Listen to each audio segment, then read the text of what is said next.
Imagine um homem que tinha tudo: família amorosa, prosperidade, saúde e uma fé inabalável. De repente, ele perde tudo: filhos, bens, saúde, sem ter feito nada de errado. Essa é a angústia central da história bíblica de Jó, o homem justo que sofre injustamente. Sua desgraça não é punição por algum pecado oculto.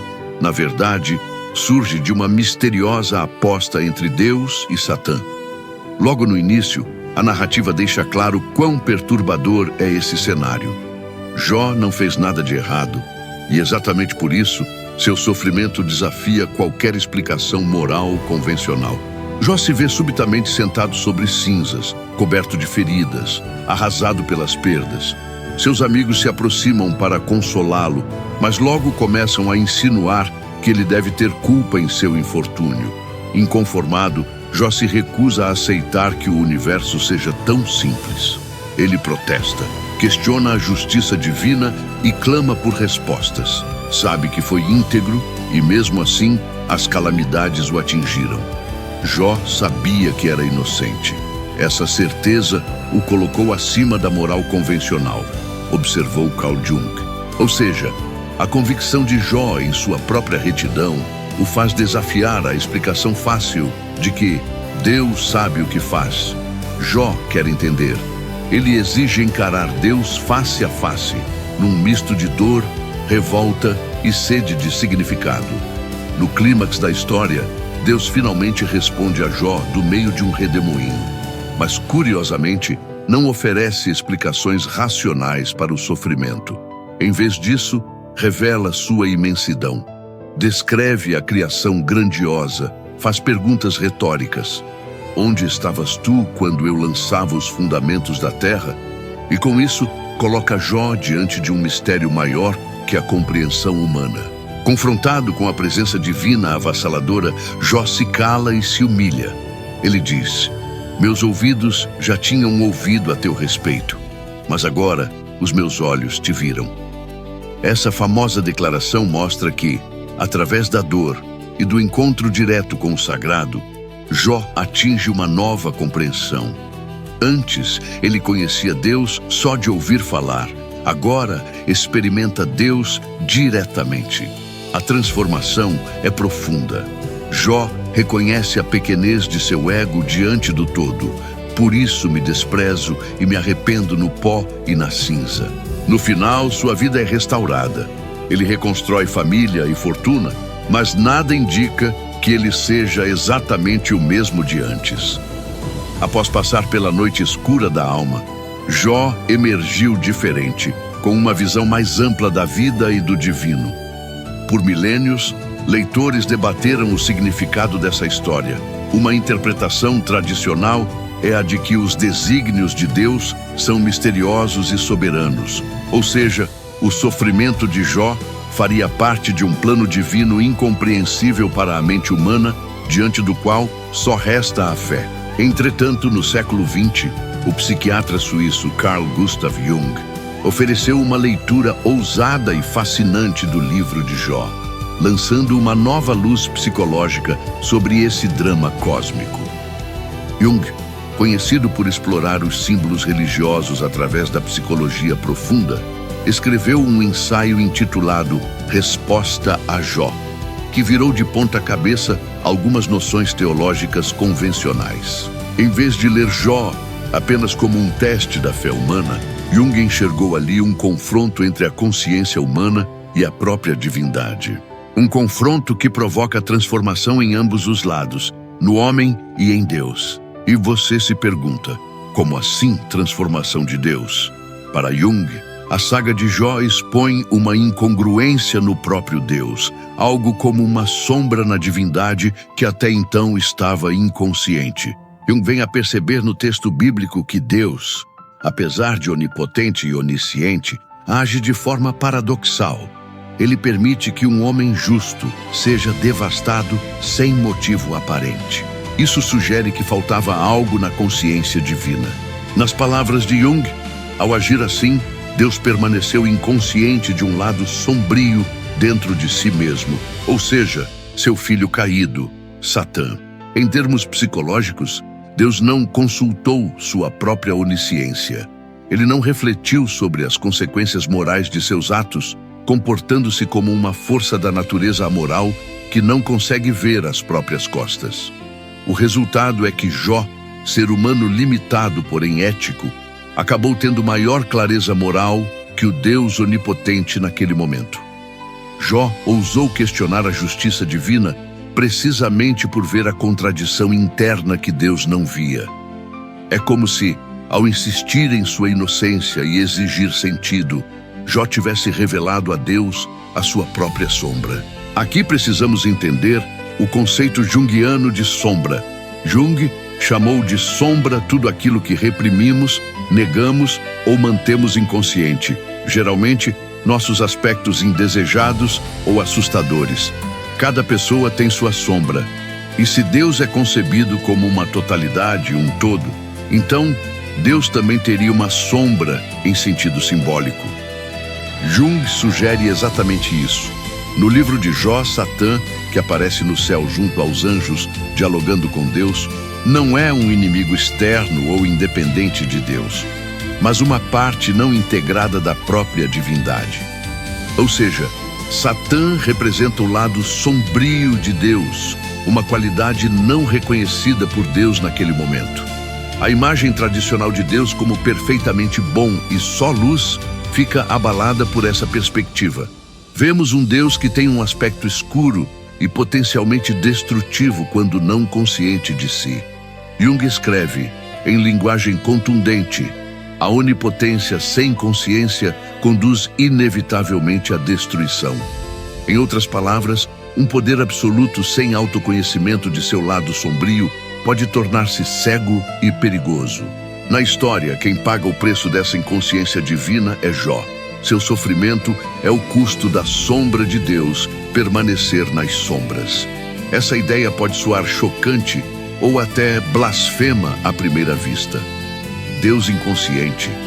Deus tem um lado sombrio. Mas Jung não está atacando Deus.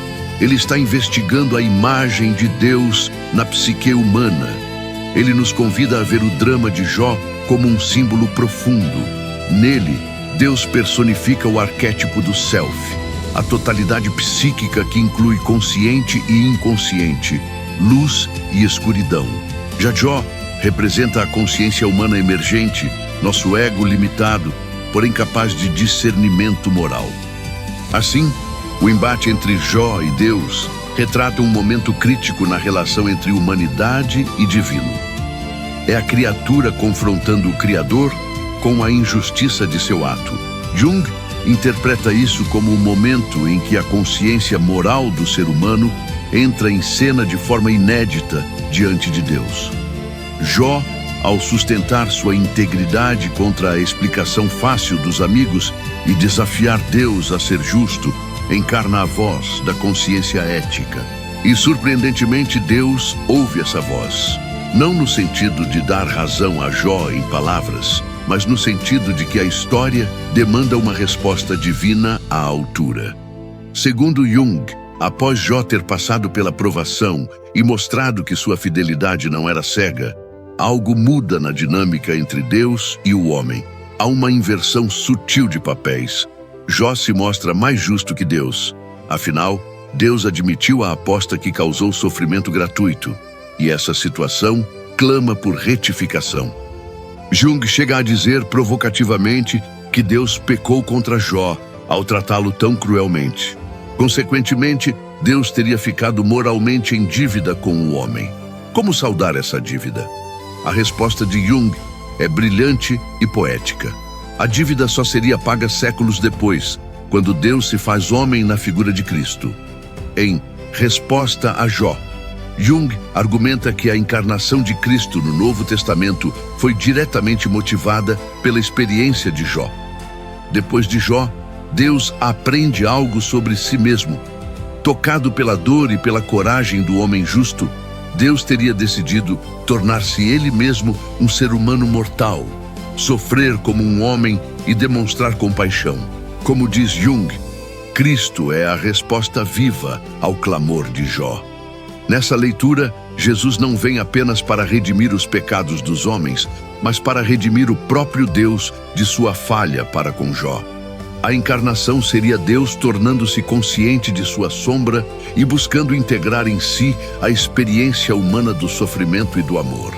Jesus, inocente tal como Jó, enfrenta também ele dores e injustiças e acaba crucificado, o sofrimento mais atroz, perdoando seus algozes. Desse modo, Deus, através de Cristo, se humaniza e assume em si a compaixão e a justiça que faltaram naquela cena com Jó. É uma reinterpretação radical da teologia. O sacrifício de Cristo equilibra a balança moral do universo, representando a evolução da consciência divina após o confronto com Jó. Com isso, Jung redefine o sentido do sofrimento de Jó. Não foi uma provação sem sentido, tampouco um mistério incognoscível, foi o catalisador de uma transformação no próprio sagrado.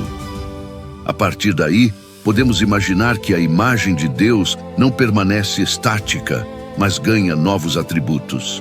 Jung sugere que, simbolicamente, os deuses também passam por individuação, um processo de crescimento e integração de opostos. No caso de Deus, seria preciso integrar aquilo que antes fora excluído.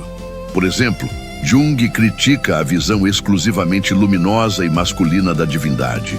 Ele propõe que na Trindade tradicional, Pai, Filho e Espírito Santo, falta um quarto elemento para ser completa: a Sofia, representação da sabedoria divina feminina, da dimensão materna e sombria que foi negligenciada. Sem Sofia, a divindade é manca, escreveu Jung. Em outras palavras, somente incluindo o feminino, o inconsciente e a sombra, é que Deus, como símbolo, se tornaria verdadeiramente inteiro. Essa ideia da quaternidade, Deus composto de 4 elementos equilibrados, é o reflexo do que Jung entende por totalidade psíquica. O self, arquétipo central em sua psicologia, é frequentemente simbolizado pelo círculo, pela mandala de 4 partes, sinalizando a integração de todos os polos: luz e escuridão, bem e mal, masculino e feminino, matéria e espírito. Jung via na figura de Cristo, antes da integração da 4ª parte, Sofia, uma imagem ainda incompleta da divindade, toda voltada para o bem, mas cindida em relação ao mal. Com a inclusão da Sofia, a sabedoria compassiva e também a conexão com a terra e o inconsciente, teríamos a imagem de Deus plenamente realizada, contendo em si a reconciliação dos opostos. Toda essa análise junguiana pode parecer complexa, mas em essência, ela nos traz uma mensagem profunda e humana. É preciso encarar a sombra para atingir a totalidade. Isso vale tanto para Deus na história, quanto para nós, pessoas comuns. Jung convida a ler Resposta a Jó, como uma jornada simbólica de individuação, não só de Jó, mas também de Deus enquanto imagem arquetípica. Assim como Jó integrou a experiência da dor e viu Deus com novos olhos, e assim como a figura divina integrou a compaixão e a consciência humana, através de Cristo e Sofia, cada um de nós também precisa trilhar esse caminho de integrar seus opostos para se tornar inteiro. Jung escreve que o livro de Jó funciona como um espelho da jornada interior do leitor. Olhando para Jó, vemos refletidos os passos do nosso próprio desenvolvimento psíquico e espiritual. Isso nos traz ao nosso terreno. O que tudo isso significa em nossas vidas? No dia a dia do sofrimento e da busca de sentido, a história de Jó, iluminada pela psicologia junguiana, ensina que o sofrimento pode ser um caminho para a transformação. Por mais indesejada que a dor seja, ela tem o poder de nos tirar da superfície e nos confrontar com verdades mais profundas sobre nós mesmos. Em termos de Jung, o sofrimento nos obriga a sair da identificação confortável com o ego, nossa persona controlada, nossas certezas, e a enfrentar o inconsciente, onde moram nossas sombras, medos e potenciais adormecidos.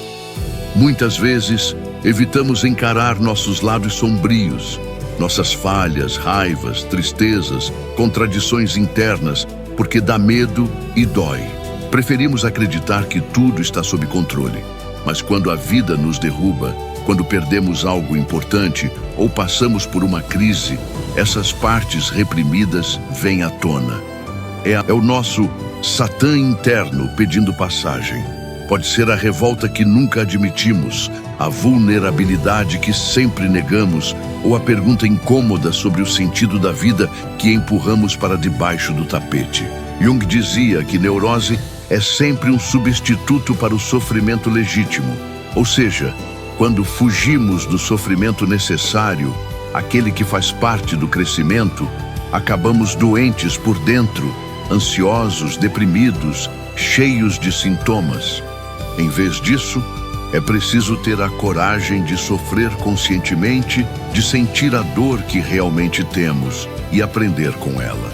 Não se trata de buscar sofrimento, a vida já o traz por si só, mas de encará-lo sem máscaras quando ele chegar. Uma pessoa não deve evitar a infelicidade, deve aceitar o sofrimento. Ele é um grande professor, aconselhou Jung certa vez. Essa atitude de aceitação ativa, não resignação passiva, mas disposição para encontrar sentido na dor, é o que diferencia um destino trágico de uma iniciação transformadora. No caso de Jó, é nítido que seu sofrimento o leva a uma transformação de consciência. No auge de sua angústia, Jó confronta até a imagem que fazia de Deus. Ele expurga ilusões fáceis como Deus me deve prosperidade se eu for bom, e encara o mistério sem garantias. Passa pela experiência amarga do desamparo, sente-se abandonado por Deus e ainda assim persiste em buscar um encontro verdadeiro. Ao final, quando diz, antes eu te conhecia de ouvir falar, mas agora meus olhos te veem, Jó demonstra que algo se iluminou dentro dele. Ele não ganhou uma resposta intelectual, mas ganhou uma visão ampliada, um vislumbre do self, poderíamos dizer. Essa totalidade maior que concilia o paradoxo da vida. Jó sai da experiência sabendo que o divino não é apenas lei e ordem, mas também mistério e presença viva. Ele integrou a sombra de Deus na sua compreensão. Percebeu que Deus não cabe nas caixinhas da moral humana estreita. E ainda assim, Jó descobriu Deus de verdade, não a ideia de Deus que ele tinha antes. Seu ego cedeu lugar à humildade diante do todo, e com isso, ele próprio se tornou mais inteiro. Da perspectiva junguiana, podemos ver Jó como alguém que realizou uma espécie de individuação, alguém que confrontou seu inconsciente. Nas figuras sombrias que o atormentavam, nas visões aterradoras da divindade incompreensível, e reconheceu que seu ego não era o centro do universo. Como resume um estudioso, Jó só consegue superar o sofrimento quando reconhece sua sombra e as imagens monstruosas guardadas no inconsciente. O sofrimento e a queda são os condicionantes para que Jó experiencie o processo de individuação. O ego reconhece que é menor que o si mesmo e Jó pode reconstituir sua vida. Em outras palavras, a dor derrubou Jó, mas essa queda permitiu que ele se abrisse ao self, ao núcleo divino de sua psique, reconhecendo uma totalidade muito maior que sua compreensão anterior. Só então ele pôde se levantar e viver de novo, agora fortalecido pelo aprendizado profundo da experiência. E nós, como podemos aplicar essa sabedoria? Certamente nenhum de nós quer sofrer como Jó sofreu. A história dele, porém, nos dá esperança de que mesmo o pior sofrimento pode conter uma semente de sentido. Quantas pessoas você já viu que após atravessarem uma grande crise, uma doença grave, a perda de alguém querido, uma derrota significativa, emergem do outro lado mais conscientes, mais compassivas ou com valores transformados? Não é uma regra simples como sofra e você ficará melhor, até porque o sofrimento também pode amargar e endurecer alguém, se não houver elaboração. mas frequentemente as perdas profundas nos forçam a uma reavaliação da vida e podem catalisar um crescimento interior. Jung notou que parece ser mais importante para a natureza que nos tornemos conscientes do que simplesmente evitar a dor. Ele escreveu certa vez que, para a natureza, importa mais a ampliação da consciência e do entendimento do que a ausência de sofrimento. Ou seja, do ponto de vista da psique ou da natureza da vida, a dor faz parte do caminho porque nos desperta para algo maior. Não por acaso, uma frase marcante atribuída ao próprio Jung é: somente o sofrimento desperta a consciência. Quando encaramos nossas provações à luz dessas ideias, elas ganham um novo significado. Podemos ver nossos períodos de dor como espécies de ritos de passagem.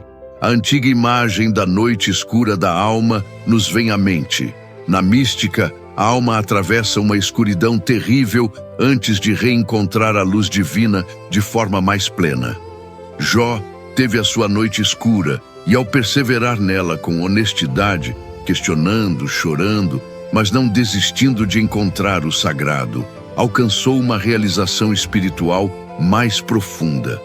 Da mesma forma, nossos sofrimentos pessoais podem ser vistos como convites, mesmo que dolorosos, a ampliarmos nossa percepção e curar nossas divisões internas. Cada perda pode nos ensinar sobre desapego, cada erro sobre humildade, cada dor sobre empatia e força interior.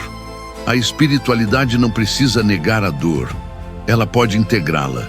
Integrar a dor significa reconhecê-la como parte da vida e buscar o que ela tem a nos mostrar, em vez de simplesmente fugir ou se revoltar sem reflexão.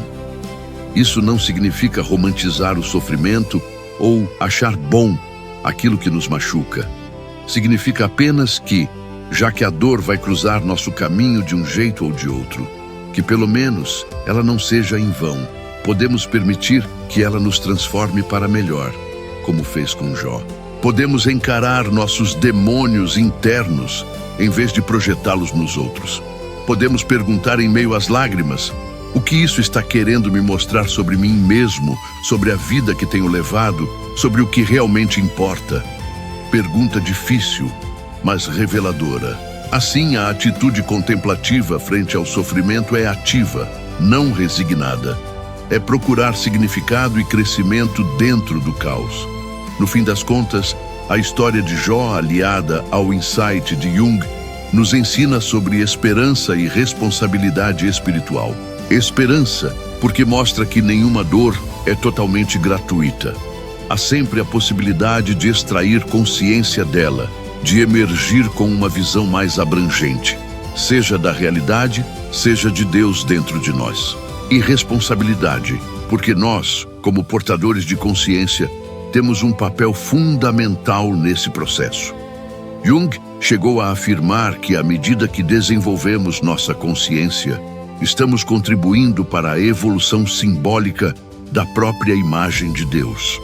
Ou seja, cada um que integra sua sombra e se torna um pouco mais inteiro, ajuda a trazer mais luz e equilíbrio para o todo. Nós nos tornamos, por assim dizer, coautores da imagem de Deus, ampliando-a com nossa experiência.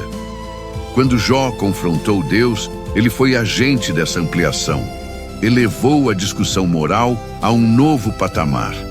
Quando nós confrontamos honestamente nossas dores e dilemas, também participamos desse labor cósmico de consciência. Para concluir, vale lembrar que o sofrimento, embora indesejado, pode ser a trilha para uma totalidade maior.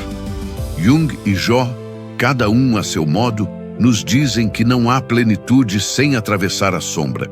A jornada rumo ao self, rumo a sermos quem realmente somos, íntegros e ligados ao sagrado, passa pelas estradas pedregosas da dor, da incerteza e do confronto consigo mesmo.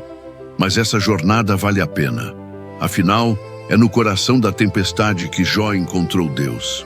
É no auge da noite que nasce a aurora. Então, quando você se deparar com o sofrimento em sua vida, lembre-se de Jó.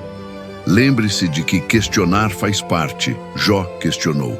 Lembre-se de que sentir revolta ou tristeza profunda não o torna fraco. Faz de você humano como Jó. Permita-se dialogar com a sua própria sombra, com aquelas partes de você que a dor revela. Quem sabe, ao encarar honestamente esse processo, você também não esteja dando um passo em direção ao seu self, a essa totalidade maior do ser? Como disse Jung, transformar nossa dor em consciência é possivelmente o maior presente que podemos receber. Que no fim de nossas provações possamos dizer, como Jó: antes eu te conhecia só de ouvir falar, mas agora meus olhos te veem. Essa visão, fruto da coragem de atravessar a escuridão, é a luz da sabedoria e da cura interior. Em última instância, é o encontro com o divino em nós, emergindo da sombra para a plenitude.